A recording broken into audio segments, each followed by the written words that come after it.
Hello. So today I'm reviewing an interview that was done on a channel called The Financial Diet with a fashion expert named Gianluca Russo. And I'm going to give a preemptive warning not to leave a spiteful, angry comment before watching the full hour-long video. Let us begin.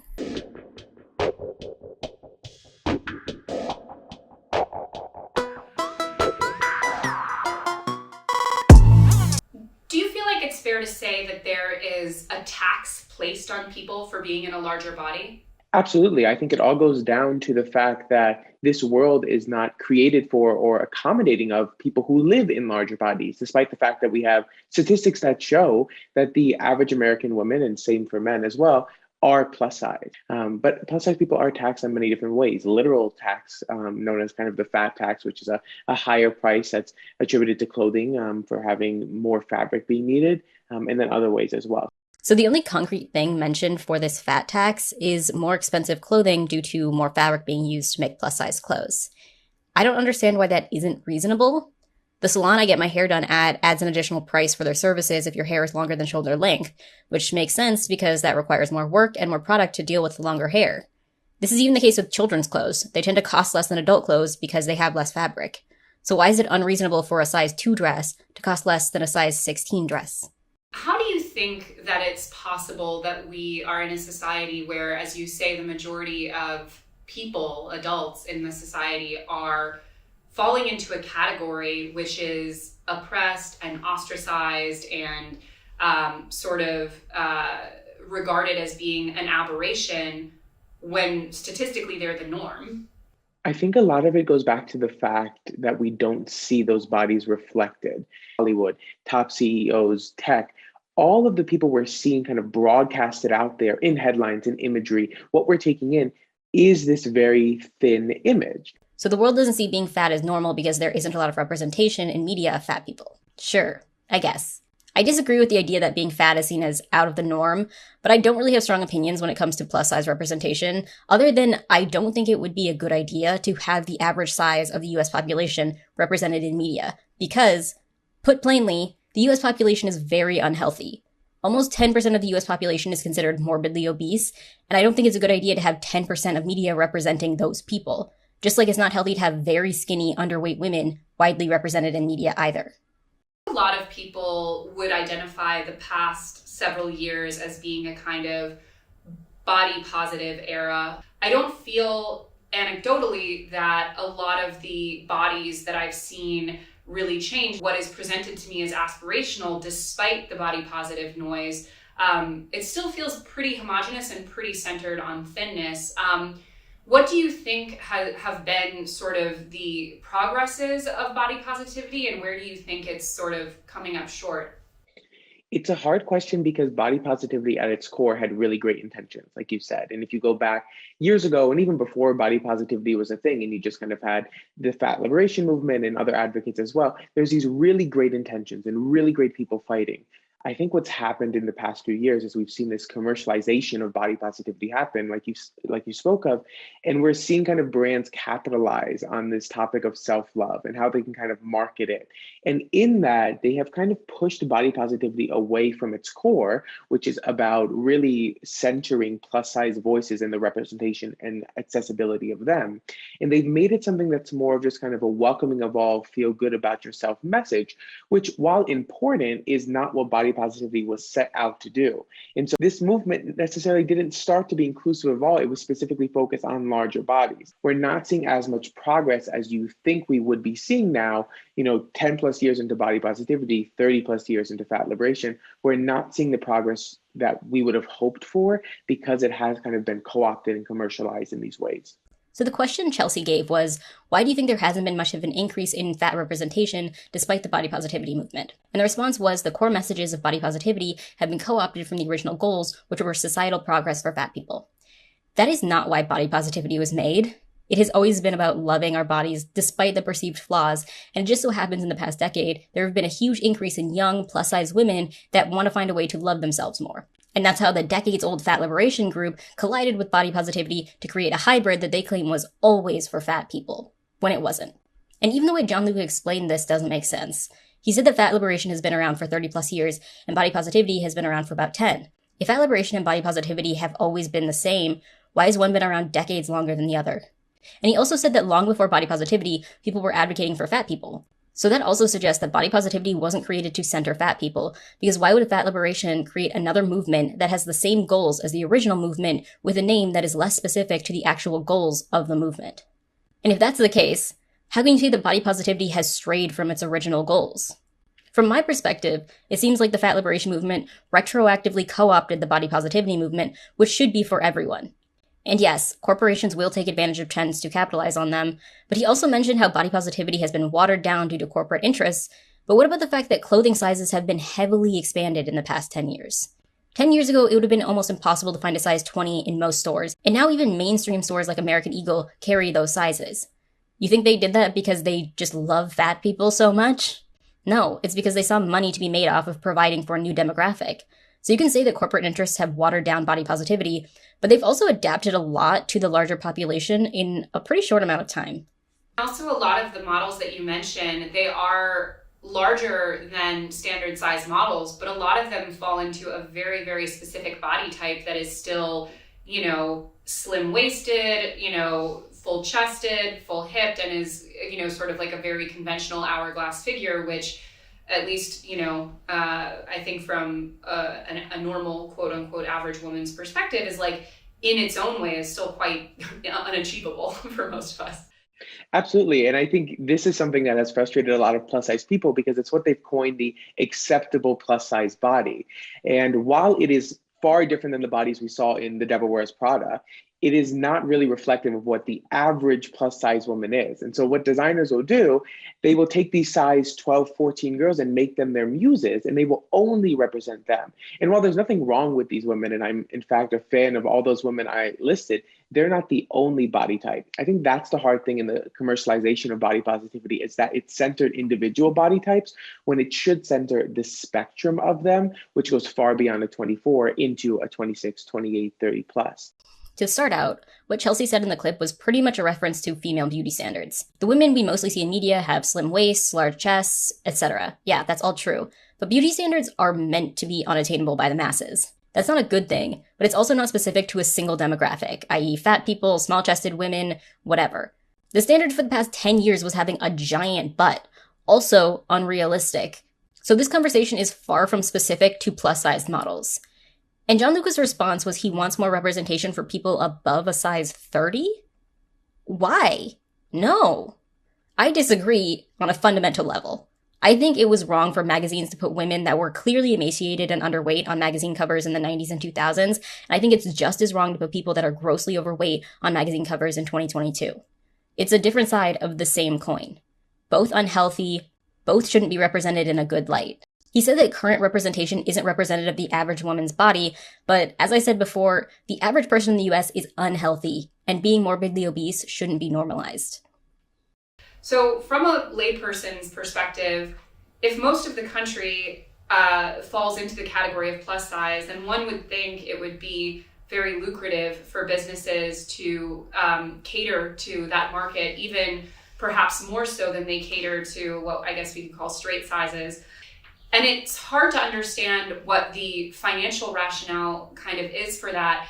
Can you talk a little bit about the finances of why companies are making the decision to exclude such a potentially lucrative market? On paper, you would think that they would want to dive in. They would want to dive into this market that's been estimated to be worth more than 24 billion.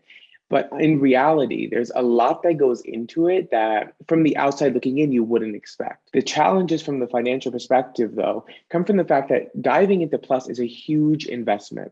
For starters, designers in fashion schools are not taught to design for plus sizes. It's not something that is in their curriculum. Even today, there are some schools today that will incorporate electives that you can design for plus if you want, but there is no plus size curriculum in these top design institutions. So the designers of today, especially who went to school 10, 15, 20 years ago, don't know how to design for plus. So there's already has to be an investment made in figuring that out. That's done through fit modeling, which is where designers will bring in models of a size 12, 14, 16, 18. They'll fit their garments on them. They'll figure out, how do I design for this? How do I accommodate for this? How do I design for curves? And that is really expensive. Of all the designers I talk to, that's the biggest investment they make is in fit models. But that's the only way they can learn about how to design for these body types. Because if they simply grade up, which is about adding 2 inches per size, it's not going to accommodate for the different ways that weight is held on different body types. Yeah, all of this makes sense. The plus size market is very new, so learning how to make plus size clothes is a new art form. So of course there are very few people that can do it and do it well. And weight is held in very different ways the larger you are. But that isn't something all designers can accommodate for. And it's also not something you can expect them to accommodate for. It's the same way petite women or really tall women struggle to find pants in their size, because it might fit their waist, but it might be too short or too long. These are problems that all women have when shopping, but they are exacerbated the larger the size gets because you could have a woman that's a size 18 with a small waist and an hourglass shape, or you can have a size 18 woman with a large stomach, a large butt, and smaller boobs. And a pair of pants is going to fit very differently on both bodies. But that's not the designer's job to figure out. Shopping is difficult for pretty much all women, but if you are very large, you are just going to have to accept that it's going to be even harder due to what he already mentioned, the different ways weight sits on your body. And Gianluca mentioned earlier about the fat tax of plus-size clothing costing more due to fabric and how that's unfair. But increased prices for plus-size clothes make even more sense now when you consider all the extra work he just mentioned to be able to make plus-size clothing. They put in more effort to create a consumer product. Why shouldn't they be able to charge more? And this is why a lot of designers stray away from doing plus size, because reaching this community is more difficult than you would think. You'd think, 68% of American women, it should be easy. We'll just put ads out like normal. But this is a customer that's been underserved and ignored for so long. She's not looking in the same places. She's hesitant. She needs to be talked to in a different way. Are you talking about children, sir? Sounds like you're talking about children. What do you mean plus-size women are hesitant? They need to be talked to in a different way. That is some of the most patronizing shit I've heard towards fat people in a long time, let alone in reference to clothing sizes. This type of language is used to compare systemic injustices, not a group of women who've spent their whole lives not being able to shop at Francesca's. And a majority of designers have never had plus size people around them, so they just don't know how to do that. The same with their marketing firms. They've never marketed to plus before, and marketing to plus is very different than marketing to straight sizes. And so making that investment there means making a community aspect. And so it's hiring plus size consultants, it's talking to the community directly, incorporating their voices. So on all these different levels, there's money that they have to put into it. It is a huge investment. I don't get why marketing plus size clothes is that much different than marketing normal sizes. You always hear fat activists talking about how if brands just make clothes in their size, they'll wear it, and they just want brands to be inclusive, and how plus-size clothes shouldn't be separate from other clothing options because that denotes they are somehow different, all that type of stuff. But then this dude is out here implying that plus-size women have their own deeply held culture and community, that they need to be spoken to in a different way, and that the clothing companies need to reach out in order to incorporate community voices to be able to relate to them in order to make clothes in their size? What does that mean? I don't think whatever plus-size community you're talking about has views that are anywhere near as homogenous as you think they are. And referencing what is 60+% of the US women's population like this sad, traumatized group is super weird. Okay, when we get into the focus group, do not raise your voice under any circumstances to these plus-size women. And talk about 50% slower than you normally would. Wait, why? They need to be spoken to in a calm, clear tone, or you're going to scare them, and they'll retreat back to torrid. And then there's, of course, it goes down to everything to stocking plus sizes in store, right? For so long, they've only stocked an extra small to an extra large. How are they going to now double that offering in store? Where's the size? How are they going to ship those out? What about all these different factors? So from start to end, there's a lot of money that has to be put in. I think that's what designers are thinking of a lot. And it's challenging because while this is a huge market, there's a huge potential for failure. And a lot of people simply just don't even know how to take the first step into figuring out whether it's the right move for their business. So he just explained why designers may not want to make plus sizes. It's a huge investment from model fitting to stocking a larger range of sizes to extra shipping costs, and that investment may not work out for them. Why does it need to be made into anything more than that? He mentioned at the beginning that there's a fat tax, but it's not oppressive for a brand to do a cost-benefit analysis and realize that making a specific product may not be profitable for them and to not make it. I have a friend with a very small ring size, and most jewelers won't even carry that size in stores, so she has to have all of her rings sized, and she often has to pay for that service. Is that oppression? Because the brands don't think carrying child sizes in store is worth it? I really just can't understand any of this argument. Complain about clothes if you want, but after all of the reasonable explanations you've given as to why plus-size clothes are more costly to make, it's not a systemic struggle.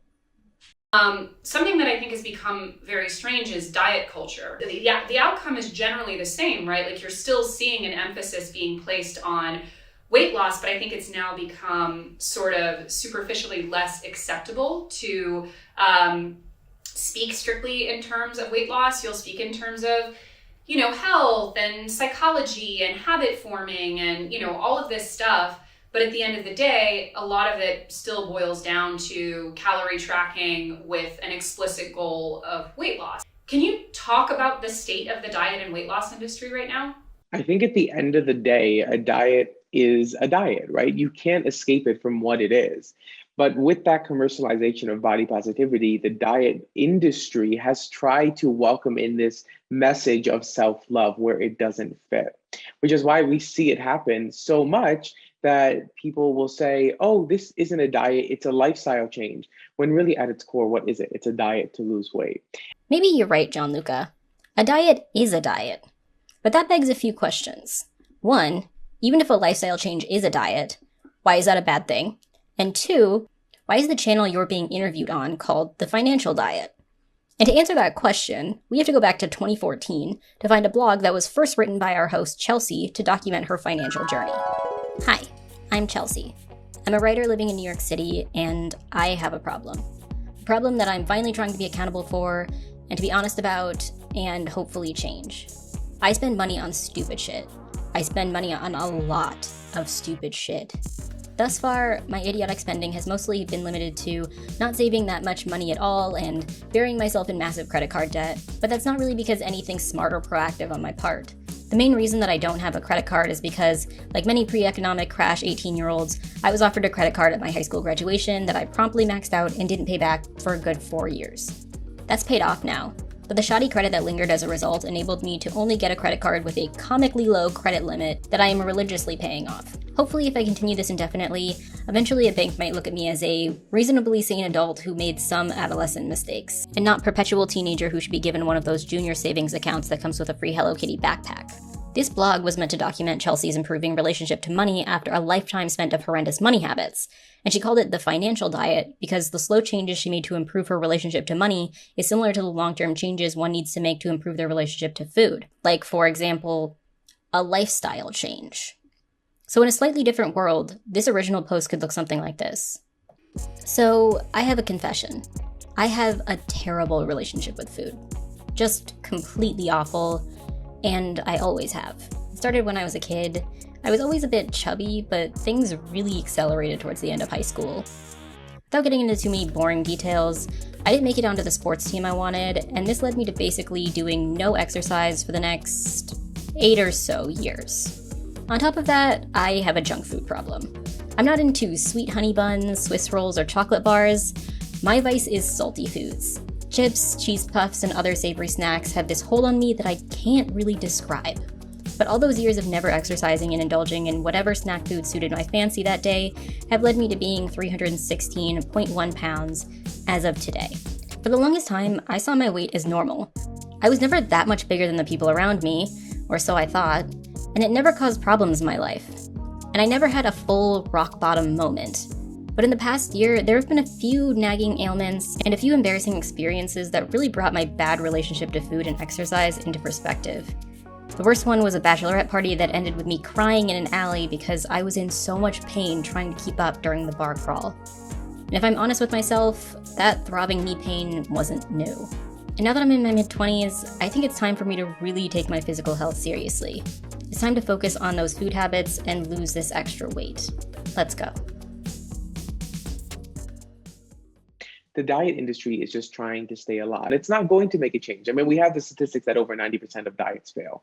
That's not changing just because you slap on a sticker of self-love. That's what they'd rather focus on, is trying to use your insecurities against you under this new smoke screen to try and ultimately get you to spend your money and continue to fail so that you continue to feed into it. Okay, so 90% of diets fail.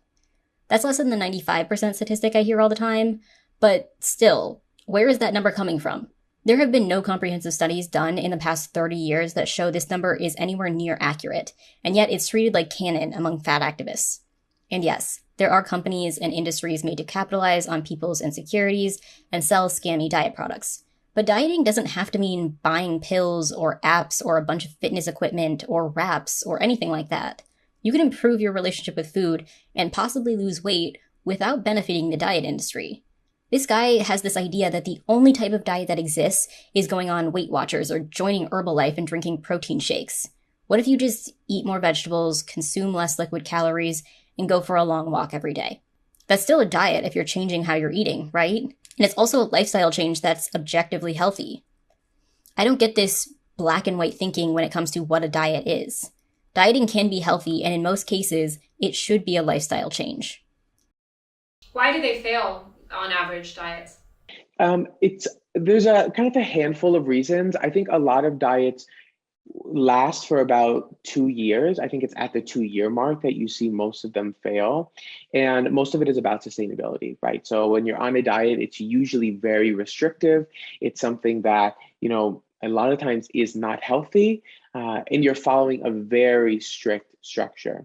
Over time, as life gets in, as you kind of adjust to a non-strict life, you kind of go back to old habits. So he said, you're on a strict diet, but after a few years, you go back to old habits. So you're saying that diets don't work, not because the lifestyle change didn't lead to weight loss, but because the person didn't sustain the habit? That doesn't seem like a problem with the diet then. That seems like an issue with the person doing it. And that also doesn't mean we should encourage people to not change their unhealthy habits, because they can really wreak havoc on your life. And being able to acknowledge them and change them is important.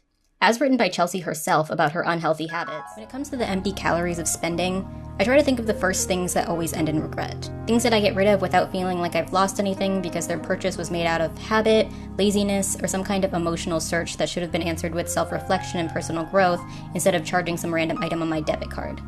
It's important to at least call out the basic things that bring an immediate sense of regret. Unnecessary taxis. This is probably the most upsetting of all of them because you actually get to stew inside the cab as you watch the ticker go up, watch the city go by, and think of all the easy, convenient ways you could have gotten home if you weren't so lazy. To empty calories, I've been thinking about what are my go-tos. The things I consume out of boredom or laziness because I can't sleep, or the warmer weather makes me want a fancy iced coffee drink. Number 1, Danishes. Cheese Danishes are my weakness. They are the perfect combination of savory and sweet, and there's a cafe right across the street from my apartment that has them, and I find myself going there after work most days of the week for no other reason than I'm used to it, I guess. It's a bad habit that I have to work on. Number 2, brunch cocktails. My friends love brunch, and I love hanging out with them. I don't regret the brunches, I regret how plastered I tend to get at 11 a.m. on a Saturday morning. The drinks tend to be huge, and because I get caught up in the moment with the intoxicating smell of hollandaise sauce and loud, boisterous conversation, I end up ordering drink after calorie-laden drink, plus 1 or 2 of the restaurant's beautifully decorated desserts. And the more drunk I get, the more easily I'll order another pitcher of sangria for the table. Or for mostly me. Not the healthiest habit when it comes to calories or alcohol. Chelsea said previously that fat people are an oppressed group, but if we can acknowledge that weight is a factor of lifestyle choices, how are you going to say that fat people are oppressed as a whole while acknowledging that it is chosen lifestyle factors that make people fat? If you become fat because of changeable habits, why is it oppressive to have to deal with the consequences of being fat, like paying more for clothing? Would you consider it oppressive for 25-year-old Chelsea to have to deal with the defaulted credit card she took out due to her poor spending habits? Especially when she admits she was never in true poverty, just bad at managing her finances. So why should she be responsible for her bad spending habits when she's had them her whole life? That's the same line of thinking of someone who has been obese their whole life and says that they can't change. It may not be easy, but it is lifestyle factors that have led you to defaulting on credit cards when you have more than enough money to survive, or over-consuming food. And I would never say that diet culture doesn't exist. There's a huge market of selling people, particularly women, products that will quickly fix all of their insecurities, whether it be their body size, their skin, their hair. But I think the idea that diets are unhealthy, which is alluded to by saying a diet is a diet, and often diets are unhealthy, is untrue. Many diets, and particularly crash diets, are unhealthy. But a diet that includes introducing sustainable, good habits isn't unhealthy. Again, it's this really black and white way of thinking about diets that you're either eating whatever you want, whenever you want, or you're living off of protein shakes, and there's nothing in between. And your body goes back to its natural process, its natural metabolism that's not being changed because of a very low calorie regimen, a very high exercise regimen. It's going back to its normal state of being, which for a lot of people is bigger. And I think we have so many statistics now that show genetics play a huge role here. Some people are bigger. That is their natural state of being in a bigger body. And you can't change that. You might be able to change it for a few months, a few years even, but once you kind of fall back into your natural state of being, your body is going to reflect that. When you say some people are naturally bigger, we need to clarify what bigger means. Because if you mean a little overweight, yeah, sure. But previously, he said he wanted representation for people who are a size 30 and above. Nobody, and I mean nobody, is meant to be a size 30, based on genetics or metabolism or any metric you want. Nobody's even meant to be a size 20. Those are not natural, healthy sizes for humans.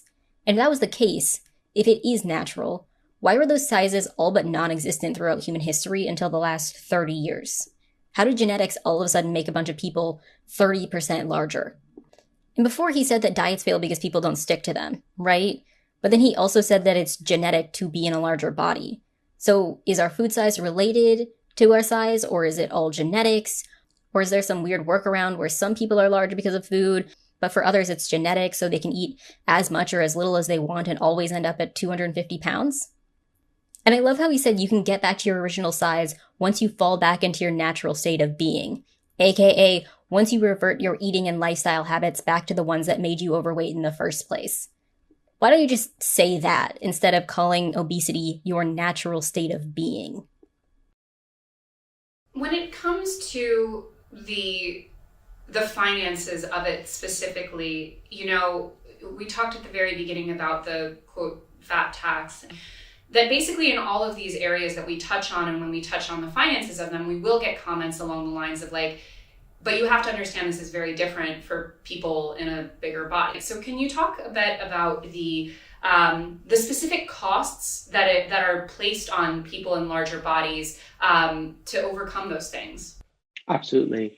I think in my career so far, I have had the privilege of viewing this from different aspects. I started my career in theater and then went to entertainment, to fashion, to tech. And so I've seen it kind of take fold in all these different industries, and it's very similar in all of them.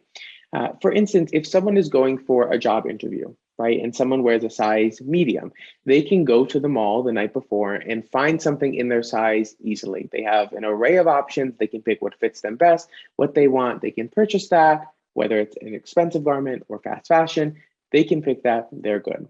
When you're looking at someone who wears a 3X, 4X, a majority of those brands that cater to them, which is about 20% of the entire fashion industry sells plus sizes, of those 20% of brands, only a handful and a small handful sell plus sizes in store.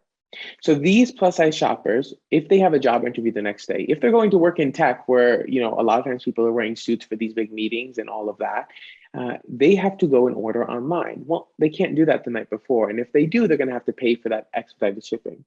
And so already they have to go online. It's an othering feeling to begin with. It's frustrating to not have that accessibility in store like people who shop straight sizes do. There's a whole shipping cost then. Some brands who do plus offer free shipping for this reason. Some of them don't.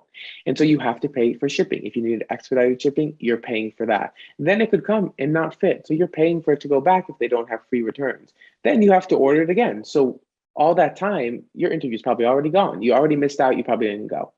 I don't think any of these problems could be seen as a tax on fat people, and here's why. They're far from the only demographic with this problem. They're probably the largest demographic with this problem, but far from the only one. As I mentioned before, I have a friend with a really small ring size and friends with really small shoe sizes that may not be held in stores. So if they're starting a nursing job the next day, for example, and they wear a size 5 shoe, they may not be able to run to the store to get the shoes that they need that day. Or a very petite woman or a very tall woman looking for pants. There are so many demographics for which shopping is more difficult compared to other people, and it's unfortunate, but one, it's not specific to fat people at all, and two, it's far from being considered oppressive. It's an inconvenience, not an injustice. So there's that whole aspect there of little costs that continue to add up. It's things like flying on a plane. If you're going for a job interview from New York to LA and you're plus size, you might pay for another seat. Oh no, how dare they make you pay for 2 seats when you take up the space for 2 seats? Screw the person who may have to sit next to you and only get half the seat they paid for because you made lifestyle choices to get very large. And that's another thing. He said it's a lot of little things that add up. Yeah, just like the little habits that lead someone to being morbidly obese. Remember when you said that people tend to fall back into old habits, which is why they have trouble maintaining long-term weight loss? Yeah, that's a bunch of little things adding up to you gaining a bunch of weight. But to him, if you fall back into old habits that caused you to become very overweight, it's you falling back into your natural state. But when those habits make it so that you are unrightfully taking up someone else's space that they paid for, then that's oppressive to you? Did I get that right? Things like that. It's everyday little things that add up. These extra prices, these extra costs of being fat continue to add up and to separate plus size people into this category that is difficult to navigate because it makes them think, why should I even try? Why should I go for that promotion? Why should I go for that job in New York City? Why should I even try these things when I know the odds are already against me? Okay. Does anyone else think this whole not going for a promotion in New York City thing is related to this dude specifically? Like, that is far too specific of a scenario to not have come from close to home. And I feel like it's a far leap to say that I struggle to find clothes in stores and I have to pay for extra airline seats, so I'm not even going to try to advance my career. That seems like more than a bit of a stretch. Yes, you'll have to deal with more inconveniences when you're very large, but again, it's all the little choices you made to get there. And if you have enough money to buy an interview outfit on a day's notice, or even fly on a plane, you have enough money to deal with those bad habits. Go see a dietitian. Go see a therapist. If being very large is causing that many problems in your life, you can change it.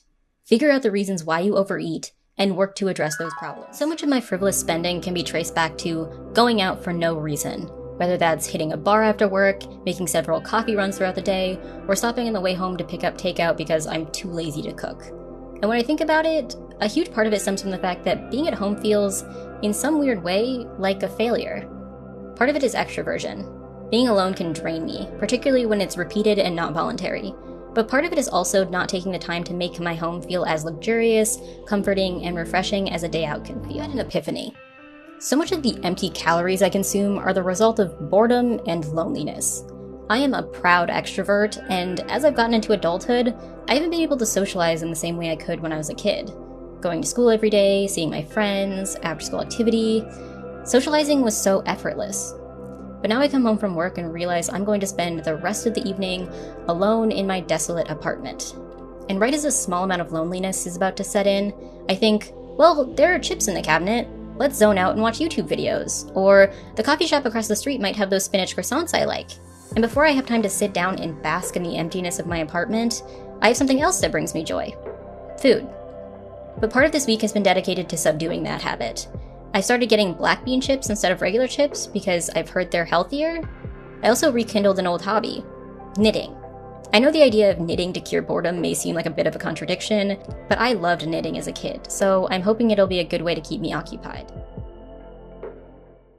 I think is really striking about the executive, and you speak about working in the tech space because it's an extremely male-dominated space, but it does seem in these spaces and these more male-dominated spaces that we're seeing a move towards health, and it's a question of we're getting healthy as a team that often again just redounds to weight. But yet there is this very specific and strange paradigm of health that seems to be also in and of itself about appearance the way it is for women, but yet is sort of under a different a different moniker and maybe more socially acceptable for sort of the masculine contingent. Can you talk about that dynamic specifically and how you feel that it's sort of filtering into our professional spaces? Absolutely. Well, I think there's this divide between men and women. There's this huge gender divide on how they view health, and how this topic is kind of manifested in those circles. I think for men, health often means weight, and that's it. And then if we're talking about strength, then it means muscles. It's very cut and dry there.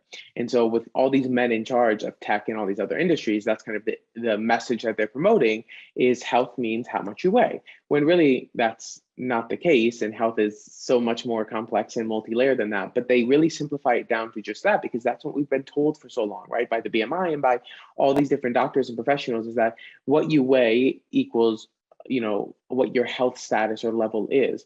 Really, that's not the truth, but that's what they focus on because it's tangible. For men, I think it all goes down to that. It's that cut and dry. It's that if you're fat, you're unhealthy, you're unwanted, you're undesirable. So try to be skinny, try to be, very thin and ripped and as muscular as you can be. For women, it's a little different because women kind of understand the complexities of it more because the industries have marketed them that way. And I think women do a better job of just knowing their bodies than men will ever. And so they kind of know the complexities there. They know that it's about more than health. They know that there's, different aspects that contribute to weight gain or weight loss. There's more room for conversation there. But when it comes to men who are in tech and in other industries are the people in charge, they kind of simplify it down to just lose the weight, get to that goal number, and your life will be perfect and you'll be able to succeed and be successful and happy and healthy. I am speechless over this entire explanation. I don't even know where to begin. The question was basically, how is diet culture different for men and women? And the response was, if I understood it correctly, that men care more about weight than women and have less knowledge when it comes to what is healthy. This take goes against everything I've heard from fat activism up until this point. I hear all the time that people only think being skinny is better because they think it's healthy, which is something we need to fight to change. But I've never heard the idea that men believe small weight equals health more than women. And now that I think about it, that doesn't even make sense with the rest of what he said, because he talked about how for men, being muscular and ripped is considered beautiful and healthy, which is true. But being muscular, especially for men, is kind of the opposite of having a small weight. Men tend to be able to put on muscle way faster than women, so they could put on 40 pounds of muscle and would be at a higher weight than before, and most men would think that is a lot more healthy and more attractive than being 40 pounds smaller and less muscular. So I'm really confused at this idea that men think a smaller weight is better. And there's also this implication that men, specifically men in tech, look at weight and BMI more than other groups because they tend to be more data-driven and more into numbers. I think that was the point they were trying to make, which also I really don't understand that take either. Please, people in the comments, explain that to me in a way that my brain can make sense of it. To me, a lot of this video makes it seem like this man lives in his own very small niche corner of the internet that is very fat positive and mostly full of women, which is why so much of what they say seems to not reflect reality at all. Like, talking about how clothing brands don't make clothes for plus-size people and referring to a collective plus-size community that brands need to relate to in some way, or saying that all diets are restrictive, and saying that men tend to rely on the BMI more than women, and saying that women tend to be more educated on size diversity. All of this screams to me that these are the things he is told and what is constantly reflected in whatever small social media bubble he lives in. But he doesn't understand that he lives in a small corner of the internet, and this isn't the way most people think. We also hear a lot about, when it comes to a lack of options in terms of shopping for food, for example, food deserts. Like, we often see these correlations between, larger people often having more limited choices in terms of, where they're buying almost all of their consumer goods.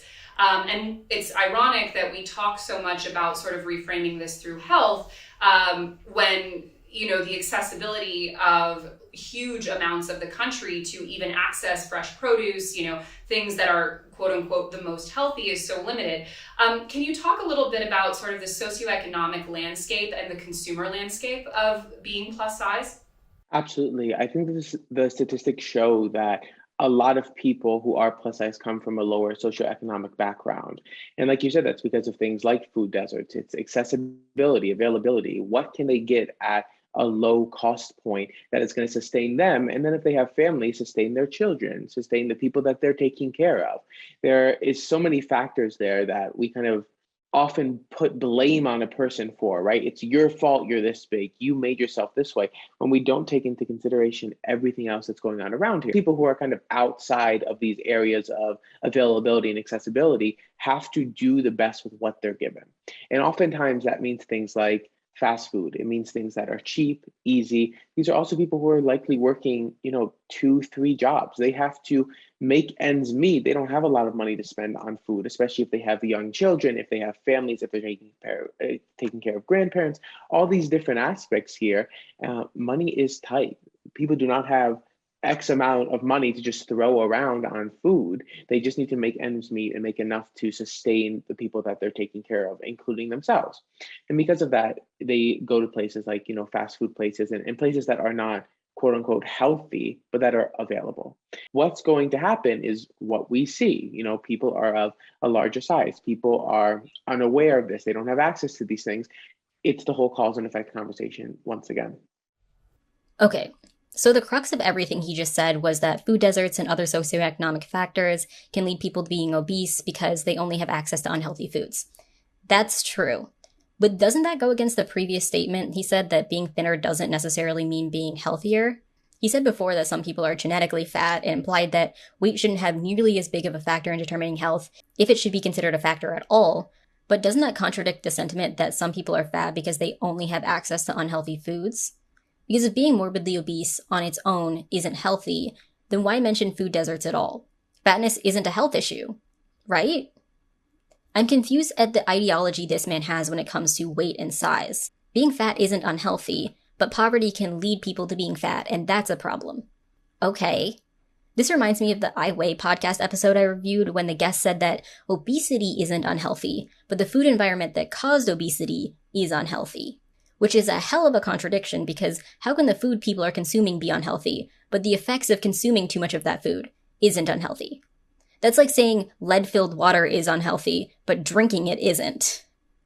And those statements are very similar to the one this dude just made. If food deserts that cause obesity are a problem, then obesity is a problem. And if obesity is a problem, why are you telling people they shouldn't try to fix it? This entire conversation about food deserts, after so much of this video being about the problems that much more privileged fat people seem to face, seems very virtue signal-y. Oh yeah, there's these really sad, poor fat people that live in food deserts that don't even have access to fresh fruits and vegetables. Yeah, I know, it's really, really sad. But you know what oppresses the rest of us fat people? Skinny tea. And another thing I want to mention about food deserts is the existence of food deserts go against so much of what was already said in this video when it comes to weight loss not being possible. Chelsea and Gianluca mentioned that the reason people in food deserts tend to be more obese is because they don't have access to healthy food. So that must mean they believe that if you gave people living in food deserts unlimited access to fresh, healthy food, then on average their body size would go down, and the obesity rates would be lower. But that contradicts Gianluca's many statements of saying dieting doesn't work, what you eat doesn't work, long-term sustainable weight loss doesn't make sense no matter what you eat. But if you can say that if you give people living in food deserts, this large group of people, access to fresh, healthy food that they haven't had, then over the long term, the obesity rates would be lower due to access to this food, then how do you square that with saying that you, as an individual, have no chance of losing weight, you shouldn't try, the way you eat doesn't matter, and there's no chance of weight loss? Those two ideas can't really coexist together. Which is why I think the fat acceptance movement rarely mentions food deserts. They're always mentioned as kind of an afterthought, and that's because so much of the fat acceptance rhetoric is undercut by the existence of food deserts. How can you believe on a population level that the food people eat can cause them to gain or lose weight, but as an individual, you believe that your body size is completely out of your control?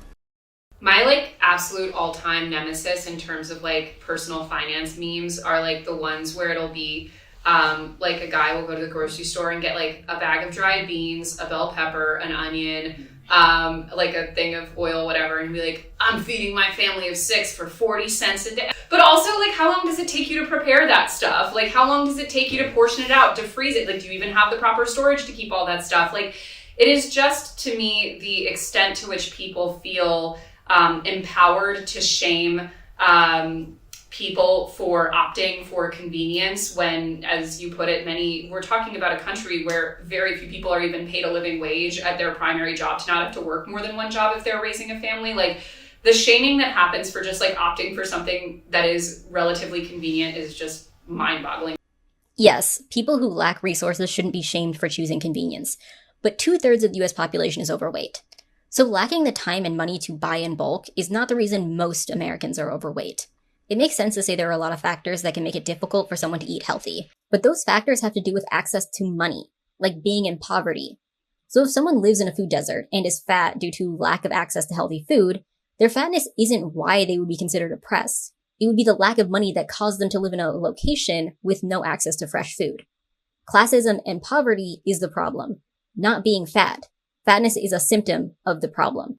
So if you have enough money to cook food ahead of time, buy in bulk, and take flights around the country, what's your excuse as to why you are oppressed for simply being fat? Those people that are affected by food deserts and lack of time to pre-plan meals are not the same ones complaining about plane seats and having to buy interview outfits the day before or not being able to climb the corporate ladder.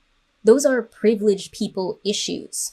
So all the problems previously stated as a fat tax sound a lot more like consequences of lifestyle if, by your own admission, people do have control over their weight and could manage it if they have the financial and time privilege to focus on their diets. As you mentioned, the vast majority of diets fail. It is very difficult for people to change their body size on a very long-term basis. And so by every sort of data-driven metric, body types they're features that are, at least to a very large degree, innate to us the way other sort of physical or genetic features might be. I would like to see this data, please. Because yes, most people that do overly restrictive diets fail, but many diets don't fail. And as I mentioned before, there have been no comprehensive studies done on this in the past 30 years. And there's no data to show that our weight is determined genetically the same way our height or eye color or other physical attributes are. So yes, I would really love to see this data. You know, we have the data, we have this, body positivity movement, like we should be better about this. Why do you feel that there is still such a persistent myth that this is something that people should always be in the process of changing? Yeah, it's something that I always think about. And I open my book with the sentence that we live our lives aimlessly chasing the concept of self-improvement. It's something that we're taught that we can change. We can't. This idea of, well, I can be like this if I try hard enough. If I do the best that I can get there. It's just not true. It's true for other things, which is, I think, why people want to try it. They want to continue to attempt it for as long as they can until they fail. Because it's like, if you work hard enough, you can accomplish anything. They apply that to their bodies then, and they don't take into consideration the fact that bodies are not things that can just be moved and changed and sculpted in whatever way you want. They're living things that will be changed naturally throughout your lifetime. We're talking about body weight, right? We're not talking about facial structure or height or skin tone. We're talking about body weight, which is something we absolutely have control over. And this was so much defeatism. He's like, you've been told that weight loss is possible? It isn't. But also he said earlier that diets have a 90% failure rate, which seemed to be pulled out of nowhere, but is still far from impossible. And this statement that bodies are not changeable by our own intervention, and yet they are living things that will naturally change over our lifetimes? What does that mean? The whole point of this clip was to say, give up, which is a really depressing message to give people on a goal that is achievable by most people. Celebrity weight losses, it's very difficult because, for example, when Adele lost a lot of weight, there was this really, I think, very, very tedious discourse about like, oh, people are mad at her for losing weight. However, I do think for most celebrities who lose a very, very substantial amount of weight, we're talking 100 pounds or more, and maintain it, there is a sort of collective delusion that we have to engage in that this was done by totally above board methods that are accessible to the average person, that can be reproduced, that are not very expensive, that don't involve surgical interventions, that don't involve very heavily monitored eating, working with a trainer, all of these other things that are totally inaccessible. And I do feel like the really sort of maddening part of it for me is that we're not allowed to be honest about what these things actually take in practice. I think someone like Rebel Wilson, for instance, who lost weight and then kind of went on a whole press tour about it and talked about how great it was and how much better she is, it's doing a harm here. I think, if you want to lose weight, and many celebrities do for many different reasons, that's fine. Go ahead and do that. If that's your personal choice, go ahead. How they then market that and speak about it is the harm. And so someone like Adele, I think, handled it very well in the way that she spoke about it and really didn't care and didn't want to go out and promote it. She just said, yeah, I did this because I wanted to, and that's it. And I think that's the way it should be, right? If you want to lose weight, go ahead and do it. Yes. We're back to the Rebel Wilson hatred. First of all, Rebel didn't promote weight loss. She said that if people want to improve their lives, they can. That's not her saying, hey, fat people, you all should lose weight because I did and I'm happy I did it. She never said that.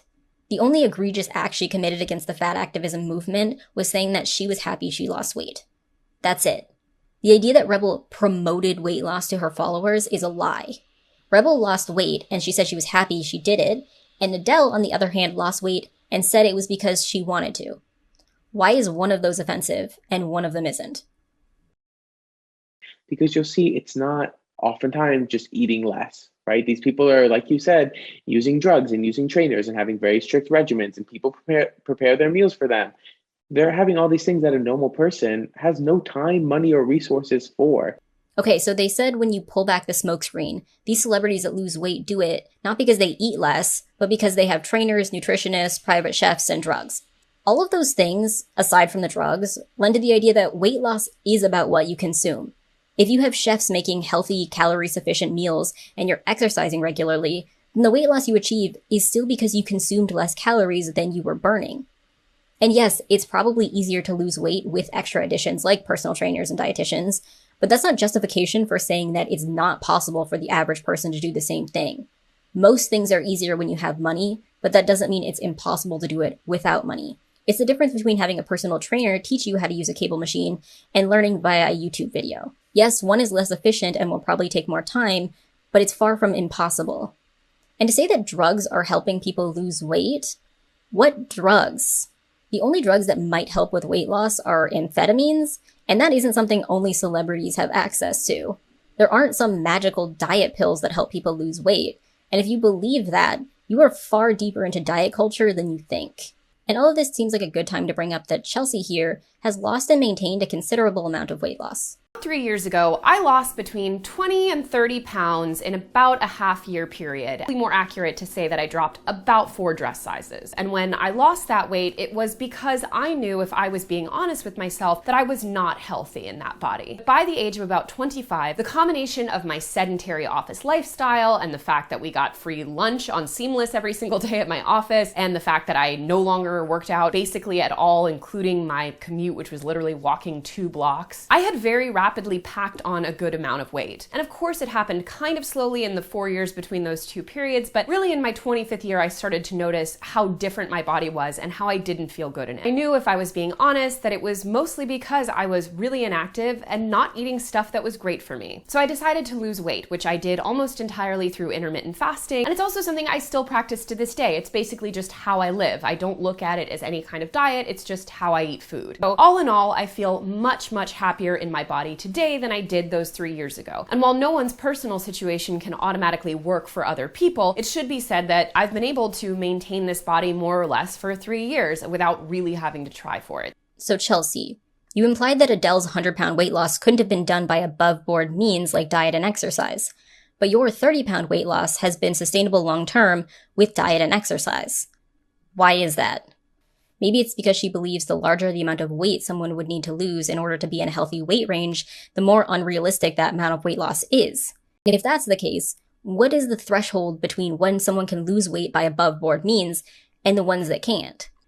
Or maybe she doesn't believe Adeles' weight loss is possible because Adele has a lot of money for trainers and dietitians and all the things she said, but she was able to lose and sustain weight loss for far less money without all those things. So why is she attributing Adeles' weight loss solely to her millions of dollars? I'm genuinely curious what rationale leads Chelsea to believe that weight loss was possible and sustainable for her by accessible means, i.e. working out and consuming healthier foods, but it's unsustainable for a large demographic of other people. And even if you want to say that maybe Chelsea wasn't purposefully trying to lose weight, she's clearly been able to maintain the lifestyle habits that led her to lose weight to begin with. And what's strange about this interview is that Chelsea not once pushed back against the idea that weight loss is impossible. Why did she do that? And I'm not talking about if someone should lose weight. I'm not even talking about if it should be considered healthy. I'm talking about the ability to lose weight. Because Gianluca mentioned multiple times in this video that weight loss is impossible, you should never try, your body doesn't want to change, diets never work. All of this while Chelsea is over here knowing full well that she has lost and maintained a considerable amount of weight over 6+ years with diet and exercise alone. Is she some sort of unicorn? I don't get it. Not to bring it back to capitalism, my fave. So much of this shit is cognitive dissonance, like, especially when you consider the numbers. Do you feel on some level that it all falls in some way to the fact that it's very lucrative to keep America on this hamster wheel? Or do you think it's more than that? If I interpreted this question correctly, you just said there is a financial incentive for the diet industry to keep the dream of weight loss alive. But my counter question is, do you think there is a financial incentive for the processed and fast food industries to make and keep the US population overweight? I would say yes, because the fast food and processed food industries are worth multiple times what the diet industry is worth. People that promote the idea that obesity is normal always demonize the diet industry, while conveniently ignoring that there are much stronger industries that not only created the obesity epidemic, but have a vested interest in keeping it around because it is very profitable. Capitalism did create the diet industry, but it also created the fast food industry. I believe that is the issue, 100%. I think capitalism is the issue, will always be. That's why I do not have as much hope as some people that we're going to see a lot of progress and solve these issues, because I think capitalism runs everything. And I think that is what the main issue is here. The term cognitive dissonance has come up multiple times during this interview, and it seems kind of ironic.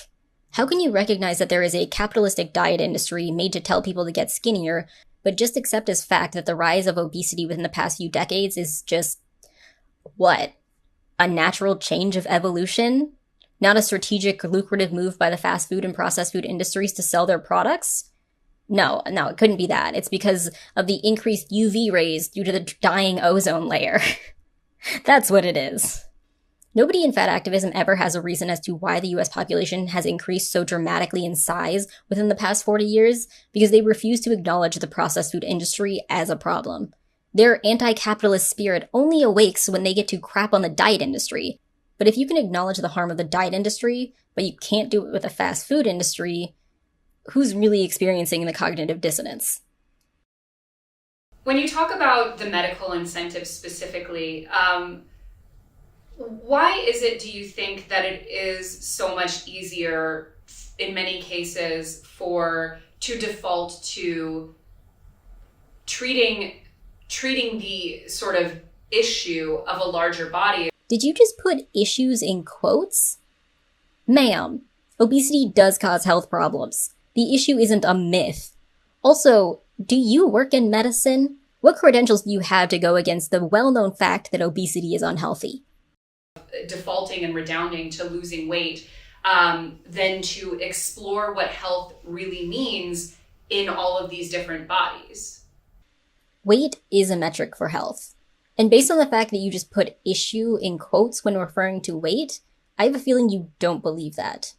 But since you mentioned data previously, I'll give you some basic information.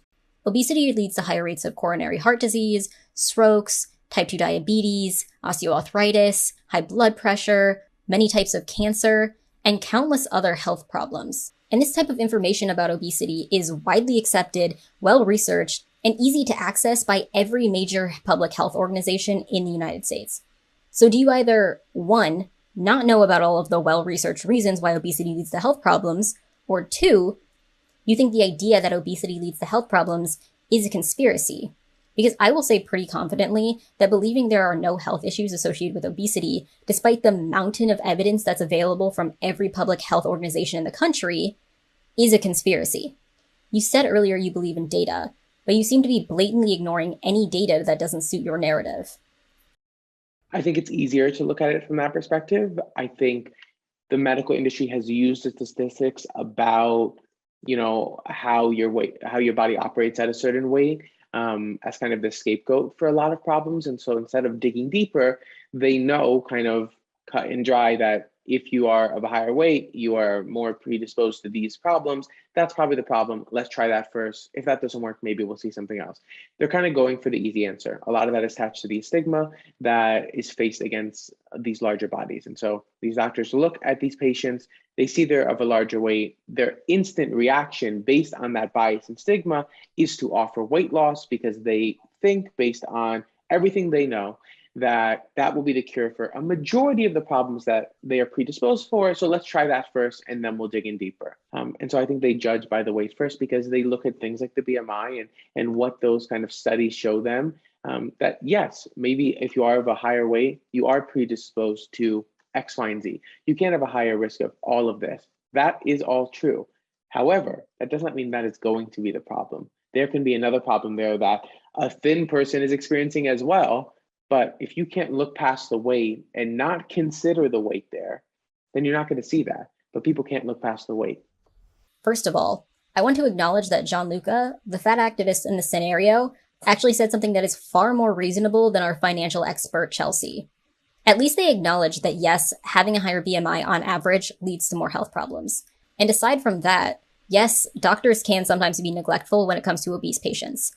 Widespread obesity is a pretty new concept, and it is known to cause everything from aches and pains to organ dysfunction to eye and skin issues. So figuring out a diagnosis as a doctor is a lot easier without the added complexity of a patient being obese. And doctors could be better as a whole about looking deeper into medical issues of their obese patients. But what I would like to point out when it comes to this weight and health discussion is that weight absolutely does play a role in health. Being overweight often does lead to health problems. So why are you pushing the idea that weight loss is something nobody should strive for because it's difficult? By doing that, you're telling people to give up on their health. Is that the message you want to send? But I shouldn't even have to address this man's health claims because this man works in fashion, not in health. He has no credentials to be talking about nutrition and the health risks of obesity with authority, especially when it goes against all of the widely held knowledge people already have when it comes to obesity. And it's ironic because Chelsea has previously made videos saying she doesn't agree with people who talk confidently on subjects they don't have expertise in. Devastating collapse of expertise on the internet, which has been a huge factor the past 2 years. And you look at, for example, Jordan Peterson, to me, is one of the big all-time all-stars of the death of expertise, in the sense that this man who is a clinical psychologist, who has a very, very narrow field of personal expertise, and most legitimate academics will go as far as they can out of their way to minimize the things that they have real expertise on, and, qualify their statements and make sure to really limit the scope of what they're talking about. And he has so widely and, sort of chaotically spread around the breadth of things that he will speak on authoritatively. And you have him on, the Joe Rogan Experience, climate is everything, so climate is nothing. And people are still looking at that and thinking, well, because he is an academic in this one respect, the things that he's saying about this other subject, which have zero relation to his subject of expertise, must be legitimate. And you see a ton of that with these scammers. Okay, that's reasonable enough. On the internet, it's easy to get away with saying things you have little to no expertise in, as long as you say it confidently enough, and especially if you have credentials in some aspect. But what credentials does Gianluca or Chelsea have for making health claims about obesity and nutrition? Again, this woman is a financial expert of sorts, and this man works in fashion. How can you say you're against people confidently talking about subjects outside of their scope of knowledge, while also heavily implying that obesity has no health risks as a financial expert, and giving a fashion expert a platform to say the same things? When it comes to someone who is watching this and feels like they're on a hamster wheel of consumerism driven around feeling like they need to change their body to have the career that they want, or to be perceived a certain way, or to shop at certain stores, or whatever it might be. How do you advise people to, as best they can, unplug themselves from that matrix? My best advice is to surround yourself with people who can help you through that. It is an incredibly difficult journey, an incredibly difficult battle, and it's so complex. I think that's what frustrates me, is when people don't talk about the complexity there, that it's so up and down. There's never going to be this moment of peak body positivity, of peak self-love. It is such a journey because you're force-fed these messages for so long. It's so hard to pull away from them. My biggest advice is to really find those communities. So coming to terms with your body size is a really big up and down process. It's a long journey. Today I spent the afternoon walking around the Upper East Side, an area which, despite the infinite familiarity I've gained from following Charlotte's York storyline, I rarely visit. To me, it's always been a foreign land of undersexed old ladies in fur coats and the men they nag into an early grave. But as it turns out, the Upper East Side is actually a fabulous place to be. There's something joyous about walking into a restaurant or bakery which has been operating for 100 years, serving the same clientele, and refusing to change a single thing about their service because, well, fuck you. And as the rents have declined in the Upper East Side, along with its relative trendiness, nothing has ever felt more luxurious. Walking down big, tree-lined streets, passing by hundreds of superfluous French baby clothing stores, you feel truly rich in the way you can never feel in an Urban Outfitters-sponsored area of Brooklyn. I feel more rich today than I have in a long time. Rich in design, rich in stunning views, rich in wide streets and open possibilities, and endless window shopping to be done. I feel rich sitting by a window with crumbly pastry and crusty bread and hot coffee. I feel rich taking my time with things and seeking out the best of them in a way that is neither ostentatious nor painfully trendy.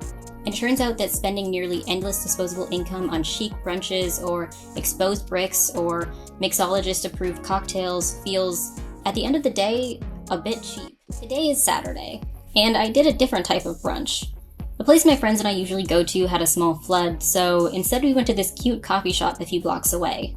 They didn't have a lot of food, but I ordered a ham and cheese croissant and a black coffee. My friends and I sat on the patio and just talked.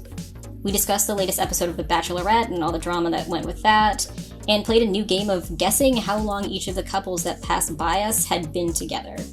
Surprisingly fun. There was no alcohol, no rounds of beautifully frosted desserts, no large expensive plate of mediocre food, just a calm afternoon with my friends. Thinking about it now, I didn't realize how much I used food and alcohol to make social situations feel real and adult, instead of just sitting in the moment, enjoying other people's company. I've always had a very Sex and the City, Carrie Bradshaw-esque view of my 20s. I should be out there enjoying the world, doing whatever I want, eating whatever I want, drinking cocktails with my friends, because that's the way you're supposed to live in your 20s, right? It's a very self-indulgent way of looking at the world. I think a new rule of only one pastry or drink per social outing will be a good idea for me. So unplugging from the idea that you should lose weight is a process with a lot of ups and downs. Just like Chelsea's journey to improving her relationship to money, and just like the journey of improving your relationship with food. It seems like no matter where you are in life, in some aspect, meaningful change is going to take a lot of work. Gianluca's advice is to simply give up on the idea of losing weight and accept being overweight. But he said before that lower BMI individuals have less health problems. So if you're going to embark on some long-term journey, why not make it one that also improves your health along the way? I'm guessing the entire point of calling this channel The Financial Diet was to draw a comparison between going on a food diet and a financial diet. And what do you need to be financially secure and overall good with money? You need to save more than you make. It's pretty simple, just like the process of losing weight or going on a diet is simple. Eat less calories than your body uses. But if being good with money is that simple, why are there almost 700 videos on this channel? It's because the simple strategy of save more than you earn is very hard for a lot of people because of the emotions, habits, and societal pressures people have when it comes to money. And this channel seems to dissect and break down all of those barriers that make it difficult for people to save money. And it's the same with food. The idea of eating less is very simple, but in practice it can be very hard because of the emotional baggage people have when it comes to food. But that doesn't mean the answer is just to accept that weight loss or improving your relationship to food is impossible, which is the answer that was heavily implied throughout this video.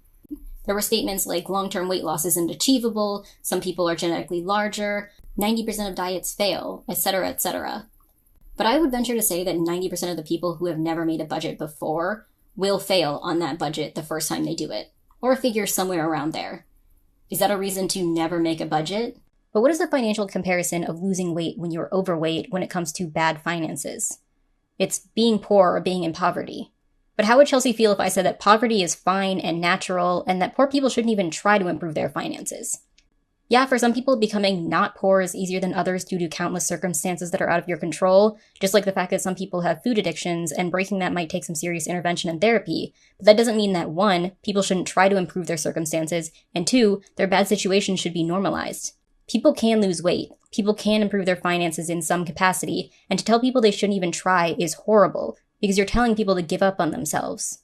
What if 25-year-old Chelsea, who started making the Financial Diet blog, had been told, you know, most people with your bad financial habits that you've had your whole life never get to the point where they're financially stable?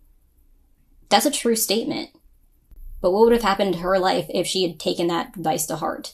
And something else I want to acknowledge is that overeating is expensive. Especially if you are morbidly obese, you are spending at least 50% more on food than necessary. Not to mention all of the increased medical costs and the other ways that money will have to make up for your poor health the larger you are. For example, if you're very large and walking is uncomfortable, you're probably going to have everything you need delivered. You're probably going to have to spend more on clothes, regardless of the actual price of the clothes compared to smaller clothes, because larger people tend to sweat more and have increased friction on their bodies, which leads to their clothes wearing down and then having to buy clothes more often. Or if walking short distances is hard, you might spend more on shorter distance transportation because of the discomfort that comes from walking at that size. There are countless ways that being overweight can be financially prohibitive, especially in the long term. And as a finance channel, you should be able to acknowledge that. In this video where I clipped Chelsea talking about her weight loss is from a video where she talks about the ways people spend money when they aren't happy with their bodies. 7 things I wasted money on when I wasn't happy with my body. Number 1 is diet foods. Yes, sometimes people spend money on diet products, but sometimes people cope with insecurity and discontent in their bodies with food. In fact, a lot of people do. A lot more than most people will admit. Binge eating disorder is the most common eating disorder in the US, and while not everyone with the disorder dislikes their body, there is a huge amount of people that cope with stress with food. There's an old BuzzFeed video. Yeah, BuzzFeed is its own hellhole, but there are a few gems here and there. But in the video, a woman talks about how she feels bad in her body, and it leads her to want to eat, even though it's counterintuitive because she's insecure about her larger body size. So I ordered a dress to wear to Hawaii. It was the largest size they had. Can't believe I'm going to show you guys. It doesn't fit like, oh my God, at all. It's just, that was in the back of my mind when I went to go get dressed the next morning. It was a spiral from there. Normally at this time I would binge. It feels so to say that because it's embarrassing, because it's like, okay, well, logically, if the dress didn't fit and you don't like the size you are, why would you binge? Great question. I don't know. It's like a bit of self-destruction that I can't hide. This type of coping with overeating isn't uncommon, and this type of disorder can lead to health problems as well as financial problems. And you are being remiss as a financial educator to not address the detrimental effect obesity and overeating in general can have on your finances. Overall, this entire interview was a mess. An absolute mess. I didn't show all of it. Obviously, the entire video was an hour and 15 minutes long, so I'm going to leave the link to it in the description in case anyone thinks I took anything out of context or whatever. You can go watch it. But from top to bottom, a mess. But I put most of the blame for this horrible interview at the hands of the host. From asking questions about anti-capitalism only as it pertains to the diet industry and not the fast food and processed food industries, to saying she believes people shouldn't confidently talk about subjects outside of their area of expertise, while also letting a fashion expert give nutrition and health advice, to agreeing that long-term weight loss is impossible, while also having lost and sustained weight loss herself. Like I said, a whole mess. But anyway, that's the end of the video. If you've made it this far in the video, please like and check that you're still subscribed, or if you weren't subscribed, subscribe now, and I'll see you in the next video.